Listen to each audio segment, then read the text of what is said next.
Hello नमस्कार प्यारे साथियों, कैसे आप सभी। उम्मीद करती हूँ सारे साथी स्वस्थ होंगे, मस्त होंगे और अपनी आगामी परीक्षा की तैयारी कर रहे होंगे। मैं सभी स्टूडेंट का स्वागत करती हूँ अपने प्लेटफॉर्म RWT ऑफिशियल में। तो साथियों, यूपी पुलिस कांस्टेबल एग्ज़ाम होने वाला है, डेट आ चुकी है। तो आप लोगों को महाभारत सीरीज़ करा रही थी, जिसमें मैंने आपको मानसिक अभिरुचि का पार्ट कंप्लीट करा दिया। आप लोग चैनल में जाके देख सकते हैं।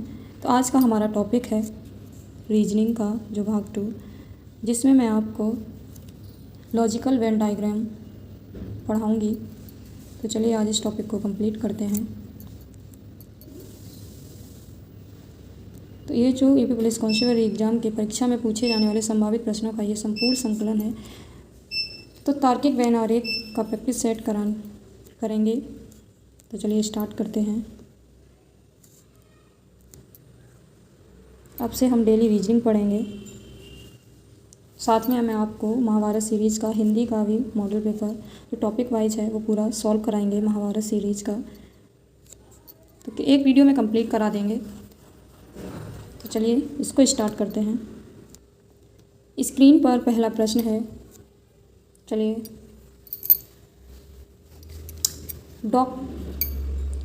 ये जो वेन आरेख है जिसमें पिता, महिला और डॉक्टरों के बीच संबंध को सबसे बेहतर ढंग से कौन सा वेन आरेख दर्शाता है, तो कौन सा सही हो जाएगा इसमें। तो देखिए डी वाला ऑप्शन सही हो जाएगा। एक डॉक्टर, बीच वाले को डॉक्टर से अगर दर्शाते हैं तो एक डॉक्टर पिता भी हो सकता है और एक डॉक्टर महिला भी हो सकती है। तो राइट आंसर डी हो जाएगा। एक डॉक्टर महिला भी हो सकती है और एक डॉक्टर पिता भी हो सकता है। तो राइट आंसर डी है। चलिए नेक्स्ट क्वेश्चन पे चलते हैं। अगला प्रश्न है स्क्रीन पर। नीचे दिए गए वेन आरेख का चयन कीजिए जो 3 वर्गों के बीच के संबंध को सर्वोत्तम रूप से दर्शाता है। वृक्ष, पत्तियां, पर्ण, हरित। तो वृक्ष, पत्तियां, पर्ण, हरित कौन सा सही हो जाएगा इसमें। तो ए ऑप्शन करेक्ट हो जाएगा। वृक्ष के अंदर ही पत्तियां आ जाएंगी और पत्तियों के अंदर ही पर्ण, हरित पाया जाता है। तो राइट आंसर ए हो जाएगा। ये आरेख सही बन रहा है। नेक्स्ट प्रश्न है तीसरा। निम्न में से कौन से विकल्प वेन आरेख के संबंध में उपयुक्त हैं। तो साथियों, चैनल को सब्सक्राइब कर लो और बेल आइकन को प्रेस कर लो, जिससे डेली क्लासेस का नोटिफिकेशन सबसे पहले आपको मिले। अगर वीडियो पसंद आए तो वीडियो को लाइक, कमेंट, शेयर करें। तो 3rd नंबर प्रश्न है, वेन आरेख के सबसे उपयुक्त है कौन सा। तो ये किसको दर्शाएगा। तो पुरुष, पिता, पुत्र।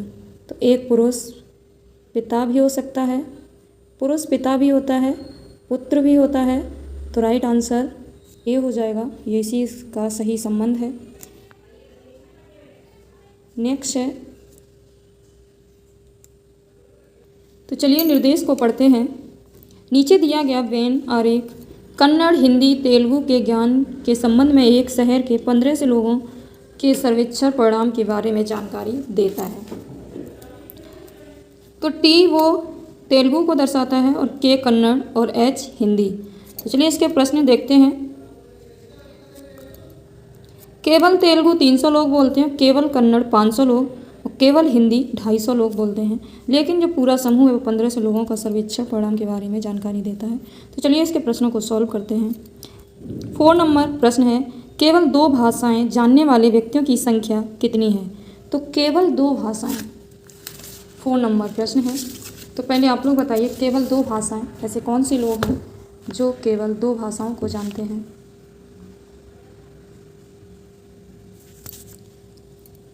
तो देखिए केवल 2 भाषाएं तेलुगु और कन्नड़ की देख लीजिए कौन कौन सी हैं। तो तेलुगु और कन्नड़, तो ये 150 लोग जो हैं वो केवल 2 भाषाएं को जानते हैं, तेलुगु और कन्नड़। तो 150 प्लस का निशान लगाइए। केवल हिंदी और तेलुगु कितने लोग जानते हैं। तो 150। फिर केवल कन्नड़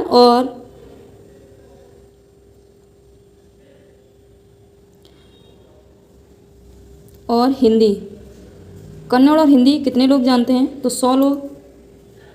तो इन तीनों को प्लस कर दीजिए तो टोटल कितना हुआ 400।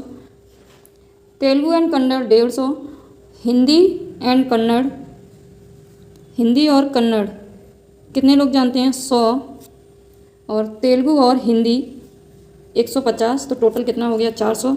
तो राइट आंसर क्या हो जाएगा? 400। तो सी ऑप्शन करेक्ट है 4 का। नेक्स्ट प्रश्न है 5 नंबर। केवल एक भाषा जानने वाले व्यक्तियों की संख्या कितनी है? तो चलिए वेन आरेख को देखते हैं। केवल एक भाषा जानने वाले व्यक्तियों की संख्या कितनी है? तो केवल एक भाषा तेलुगु 300 जो एक भाषा को जानते हैं, कन्नड़ 500, सिर्फ एक 500 लोग जो हैं वो कन्नड़ को जानते हैं, तेलुगु के 300 लोग हैं जो सिर्फ तेलुगु को जानते हैं, और हिंदी सिर्फ 250 लोग जानते हैं। तो इन तीनों को प्रश्न कर दीजिए तो कितना आ जाएगा आंसर टोटल? 100, 10, 50, यानी इन तीनों को प्लस 300, 500 कितना हुआ? 800, और 250 कितना हो गया? 1050। तो राइट आंसर बी हो गया। नेक्स्ट क्वेश्चन है 6 नंबर। केवल 3 भाषाएं जानने वाले व्यक्तियों की संख्या कितनी है? 6, पहले प्रश्न को देख लीजिए।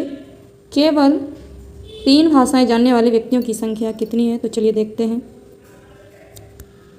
तो केवल 3 भाषाएं, ऐसे कितने लोग हैं? तो देखिए हिंदी, कन्नड़ और तेलुगु, जो तीनों के अंतर्गत आता हो वो सिर्फ एक भाषा को जानता है।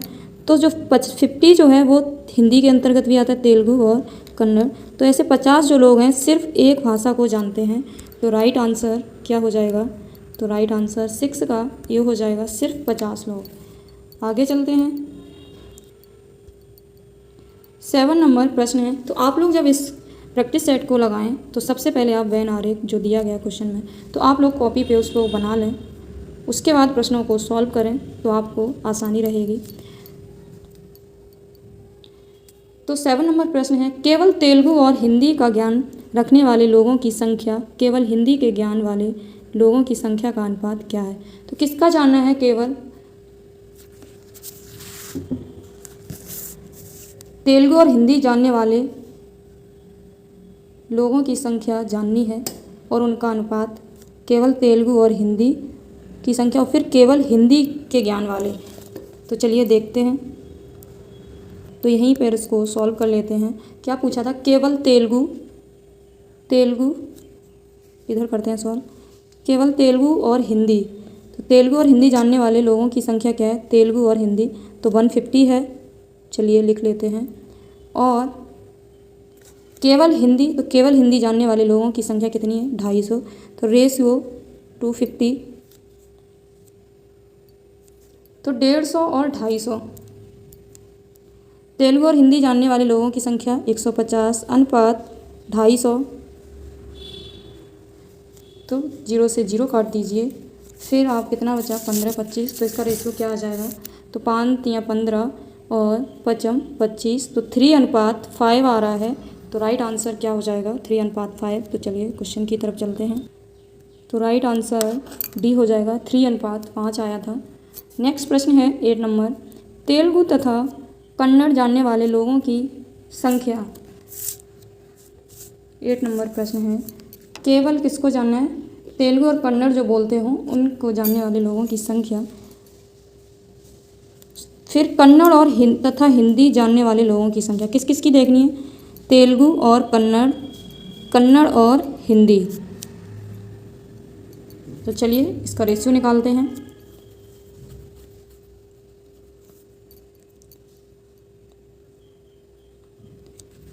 तो केवल तेलुगु और कन्नड़ कितने लोग बोलते हैं? तेलुगु और कन्नड़ कितने लोग बोलते हैं? तो जो दोनों के अंतर्गत आ रहा है, तो 150 कितने लोग जानते हैं? तेलुगु और कन्नड़ 150।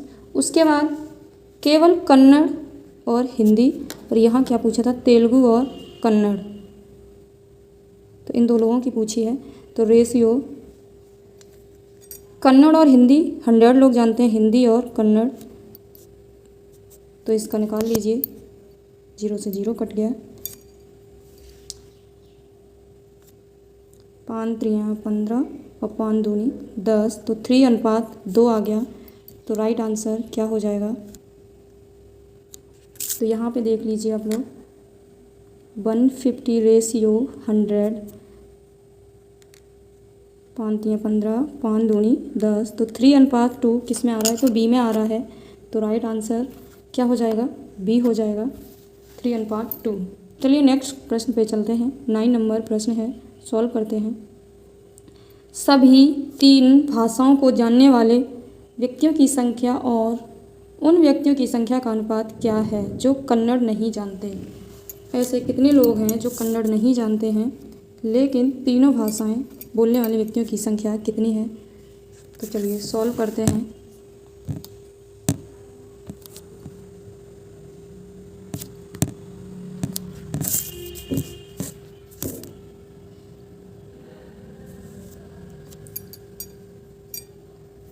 क्या क्वेश्चन था? तो चलिए स्टार्ट करते हैं। तीनों भाषाएं बोलने वाली संख्या कितनी है? तो 50 है, ठीक है। और रेशियो निकालना है। जो क्या क्वेश्चन में था? जो कन्नड़ नहीं जानते हैं, तो कन्नड़ को निकाल के और जो तीनों कन्नड़ को छोड़ के और जो सभी भाषाएं जानते हैं, तो तेलुगु 300 और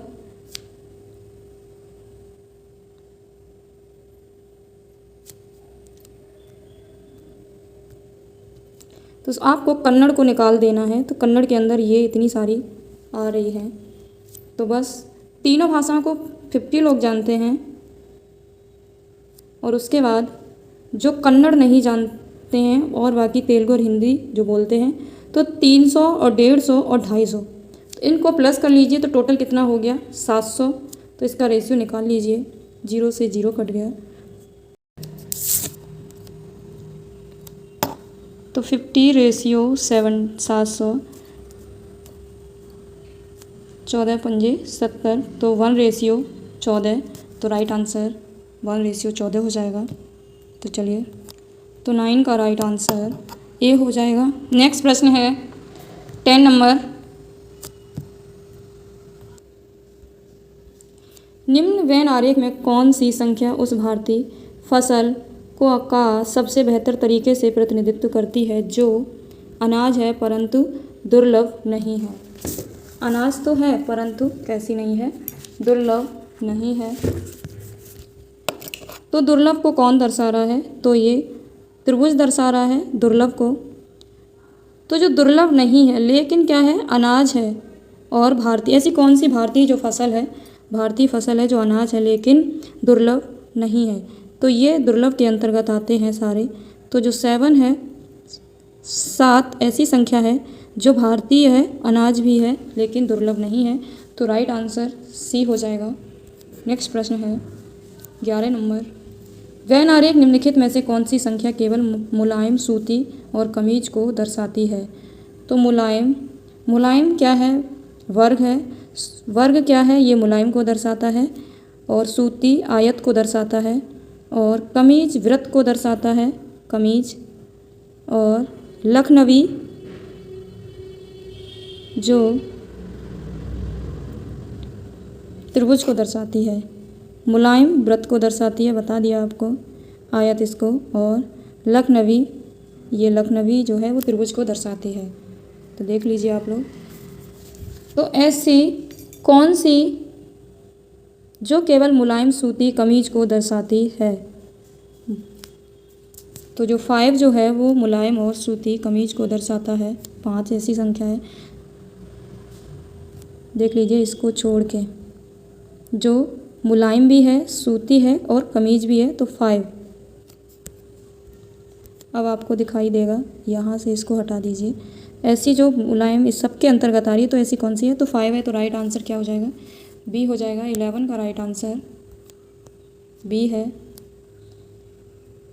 अब आपको दिख जाएगा, आप लोग खुद कर सकते हैं, सिंपल टॉपिक है। निम्न में से कौन सा वेन आरेख निम्न समूहों के बीच संबंध को सही ढंग से दर्शाता है? फूल, फल, पत्तियाँ। तो देखिए कौन सा आरेख सही हो जाएगा। तो ऑप्शन ए करेक्ट है, जो फूल, फल, पत्तियाँ को सही से दर्शा रहा है, सही संबंध है। फूल, फल, पत्तियाँ विभिन्न तत्व हैं। क्या है ये? विभिन्न तत्व हैं। हम पौधों से प्राप्त करते हैं फल, फूल, पत्तियाँ और उन्हें अलग से दर्शाया जाता है। तो सही जो वेन आरेख है वो यही है, ए, ऑप्शन ए करेक्ट है। नेक्स्ट प्रश्न पे चलते हैं। प्रश्न संख्या है ये तो मैंने आपको करा दिया है। 13 नंबर प्रश्न है, नीचे दिए गए 4 आरेख में से वह आरेख चुनिए जो भाषाएं अंग्रेजी तथा हिंदी के बीच संबंध को दर्शाती है। तो चलिए कौन सा सही है, जो भाषाएं अंग्रेजी और हिंदी। तो भाषा के अंतर्गत सी करेक्ट हो जाएगा, भाषा के अंतर्गत हिंदी और अंग्रेजी आ जाएगा, क्योंकि हिंदी अलग है और इंग्लिश अलग है। तो राइट आंसर सी हो जाएगा। नेक्स्ट प्रश्न है 14 नंबर। जल्दी जल्दी से क्वेश्चनों को सॉल्व कर लेते हैं कम समय में। त्रिभुज गायक का घोतक, त्रिभुज जो है वो गायकों का घोतक है। ये किसका है? तो ये गायकों का घोतक है। आयत, आयत किसका है? ये नर्तकों का है। एन से इसे प्रदर्शित कर देते हैं। और जो वृत्त है, वर्ग जो है वादकों का घोतक है। तो जो वर्ग है ये किसका है? वादकों का घोतक है। चलिए इसको सॉल्व करते हैं। त्रिभुज गायकों का घोतक है, आप लोग देख लीजिए, कॉपी पेन लेके बैठना। आयत नर्तकों का घोतक है और वृत्त संगीतकारों का घोतक है। जो वृत्त है वो संगीतकारों का घोतक है। वृत्त किसका है? संगीतकारों का। वर्ग जो है वो वादकों का घोतक है। तदनुसार खंड कौन सा होगा जिसमें गायक शामिल नहीं है? तो देख लीजिए, गायक जिसमें शामिल नहीं, तो गायक किसको दर्शा रहा है? त्रिभुज। तो बस गायक को हटा दीजिए, बाकी जो बच्चा है वो आप देख लीजिए जिसमें तो है खंड कौन सा है जिसमें गायक शामिल नहीं है। तो जिसमें त्रिभुज को छोड़ के बाकी को काउंट कर लीजिए। तो 5, 6, 4 और 7 ऐसी जो संख्या है जो गायकों से संबंध नहीं रखती, तो किस में आ रहा है? तो बी में आ रहा है। 4, 5, 6, 7। तो राइट आंसर बी हो जाएगा। 14 का राइट आंसर बी है। नेक्स्ट प्रश्न है 14 का राइट आंसर बी है। ये आप लोग देख लीजिए, ये निर्देश जो दिया गया है, एक आकृति का अध्ययन कीजिए, जो नीचे दिए गए प्रश्नों के उत्तर दीजिए। तो बिना पेन, कॉपी, पेंसिल से आप नहीं कर सकते, पहले आप इसको बना लीजिएगा और बाद में इसको लिख लेना। तो ये जो बड़ा जो त्रिभुज है, बड़ा त्रिभुज है वो लेखक को दर्शा रहा है। आयत जो है वो कवि को दर्शा रहा है। छोटा त्रिभुज जो है वो नाटककार को दर्शाता है और वृत्त जो है वो निबंधकार को दर्शाता है। तो आप लोग लिख लेना, मैं यहाँ पे सॉल्व करा दे रही हूँ। तो प्रश्न संख्या है 15। कौन सी संख्या उन कवियों को दर्शाता है जो निबंधकार, नाटक और लेखक भी हैं? तो ऐसे कवि जो निबंधकार, नाटक और लेखक भी हैं, तो देख लीजिए।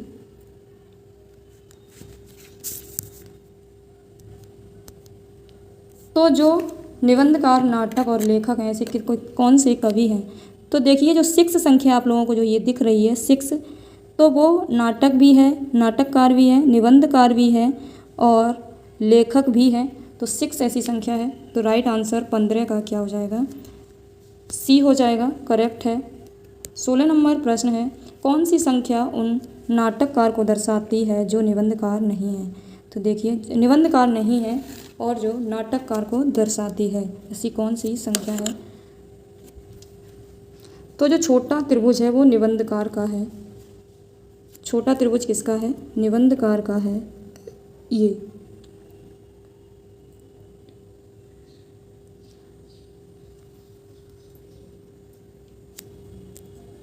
तो प्रश्न क्या था? 16 नंबर, कौन सी संख्या उन नाटककार को दर्शाती है? नाटककार को दर्शाती है। तो छोटा जो त्रिकोण है वो क्या है? नाटककार है और जो निबंधकार नहीं है।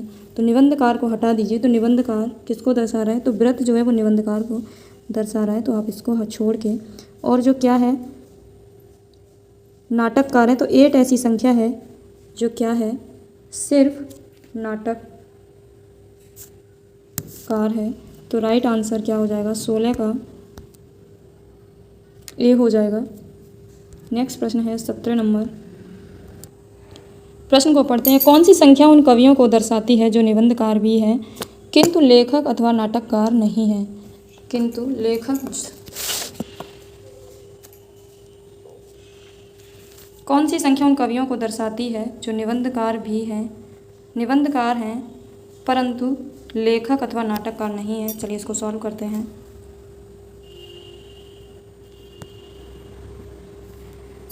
तो लेखक और नाटककार, तो जो छोटा त्रिभुज है वो किसको दर्शा रहा है? नाटककार, तो इसको हटा दीजिए। और बड़ा त्रिभुज है वो किसको दर्शा रहा है? लेखक को, तो इसको भी हटा दीजिए। पूछा क्या है?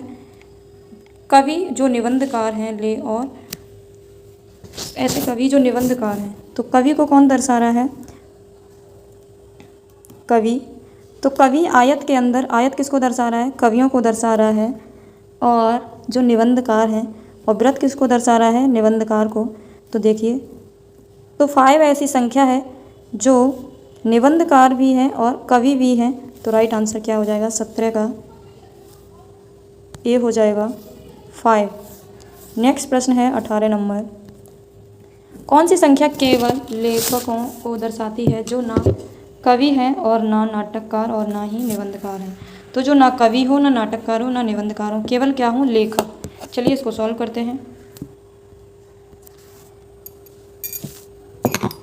18 नंबर प्रश्न है, क्या पूछा था? जो ना कवि हैं, तो जो ना तो कवि हो, तो वृत्त किसको दर्शाता है? कवि को, जो ना कवि हो, और ना ही नाटककार। तो नाटककार किसको दर्शा रहा है? छोटा त्रिभुज, इसको भी हटा दीजिए आप लोग। और ना ही निबंधकार हो, तो निबंधकार किसको दर्शा रहा है? वृत्त को। तो ऐसी संख्या, बड़ा जो त्रिकोण है वो किसको दर्शा रहा है? लेखक। तो लेखक कौन कौन से हो गए? तो इन सबको हटा दी। संख्या कौन सी है? तो ऐसी संख्या 1 और 3 है, और ये सब नहीं है। तो बड़े त्रिभुज के अंदर कौन आता है? लेखक। तो लेखक कौन है? 1 और 3। तो राइट आंसर क्या हो जाएगा? 18 का बी हो जाएगा, 1 और 3। चलिए नेक्स्ट प्रश्न पे चलते हैं। प्रश्न है, कौन सी संख्या जो केवल कवि हो, कवि को दर्शाती है, जो ना लेखक हो, ना निबंधकार हो, ना ही नाटककार हो? तो चलिए देखते हैं।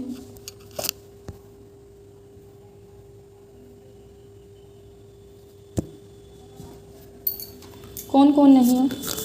सिर्फ कवि हो, ना ही वो लेखक हो, ना ही नाटककार हो, ना ही निबंधकार हो।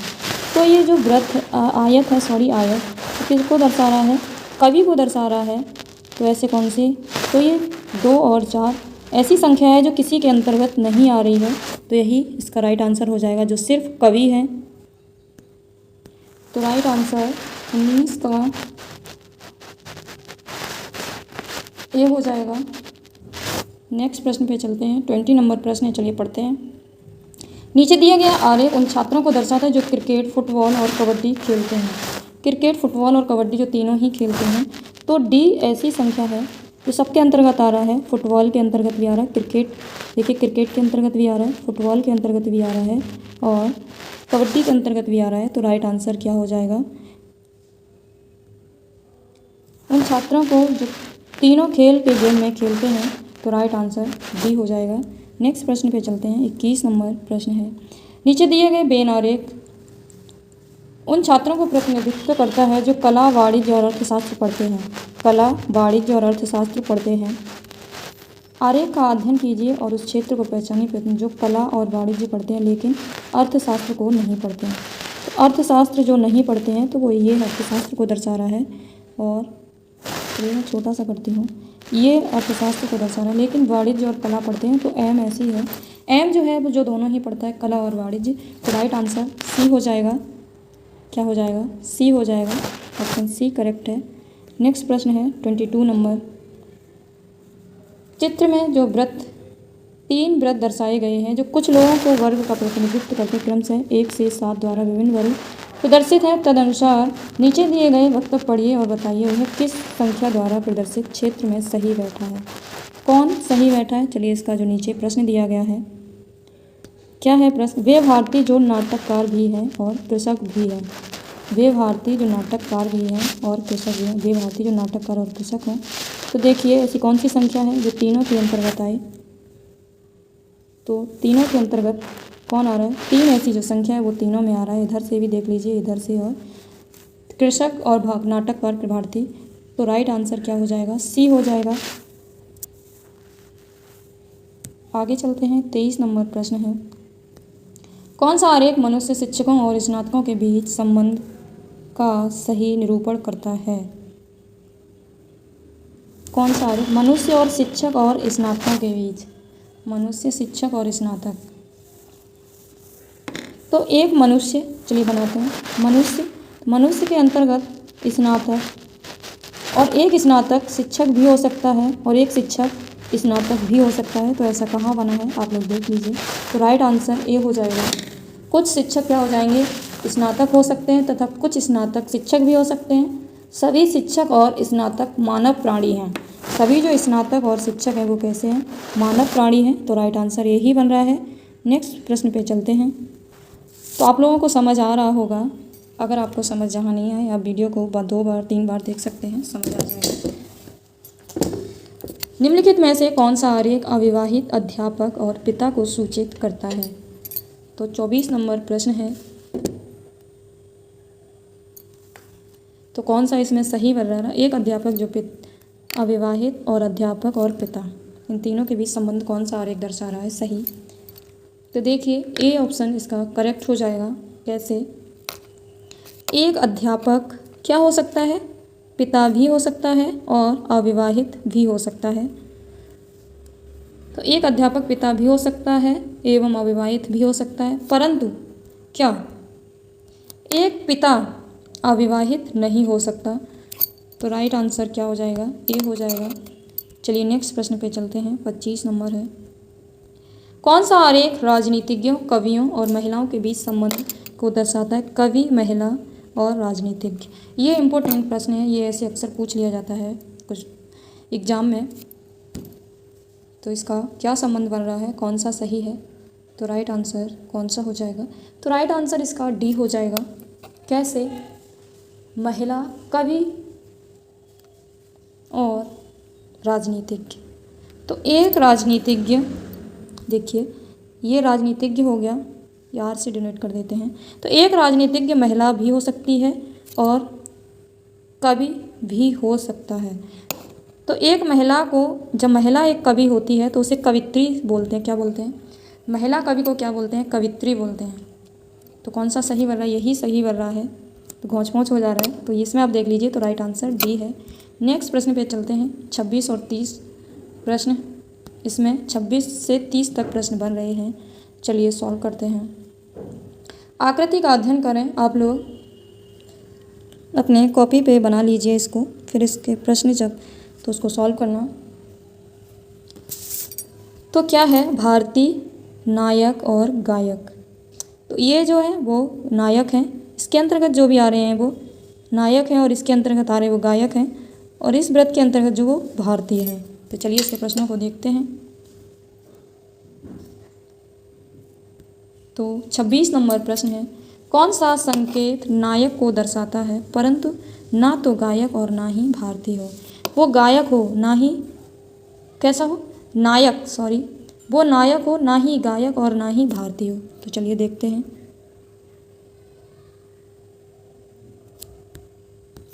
तो वो नायक तो हो परंतु ना गायक हो और ना ही भारतीय हो। तो ऐसा कौन सा है? तो ये सब तो गायक और भारतीय के, तो एफ जो है वो सिर्फ नायक है। तो ऑप्शन कौन सा सही हो जाएगा? तो एफ किसके अंतर्गत आ रहा है? तो डी। तो डी राइट आंसर है, ऑप्शन डी करेक्ट है। नेक्स्ट प्रश्न है 27 नंबर, किस संकेत में भारतीय गायक तो है परंतु नायक नहीं है? गायक, भारतीय गायक हो लेकिन नायक नहीं हो। तो चलिए 27 नंबर प्रश्न, भारतीय कैसा हो? गायक हो लेकिन नायक नहीं हो। तो ये सब नायक के अंतर्गत आ रहे हैं, लेकिन भारतीय गायक भी है नायक भी है। तो डी आ रहा है, जो दोनों ही हैं। तो देखिए डी किसके अंतर्गत आ रहा है? 27 में। तो राइट आंसर इसका भी डी है, डी के ही अंदर आ रहा है। नेक्स्ट प्रश्न है, कौन सा संकेत सिर्फ गायक को दर्शाता है परंतु ना भारतीय ना ही नायक हो? सिर्फ वो गायक हो, तो सिर्फ गायक हो ना ही वो भारतीय। तो ये सिर्फ जी जो है वो कैसा है? गायक है। तो राइट आंसर 28 का सिर्फ गायक हो। तो जी किस में आ रहा है, बी के अंतर्गत आ रहा है, तो राइट आंसर बी हो जाएगा। 29 नंबर प्रश्न है, निम्नलिखित में संकेत कौन सा है जो एक भारतीय को एक नायक और गायक के रूप में दर्शाता है। तो 29 का देखते हैं कौन हो वो।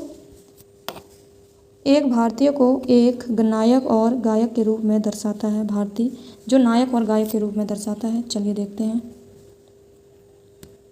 ऐसा भारतीय जो नायक और गायक, तो ये नायक और ये गायक, तो सी जो है जो भारतीय वो नायक और गायक है।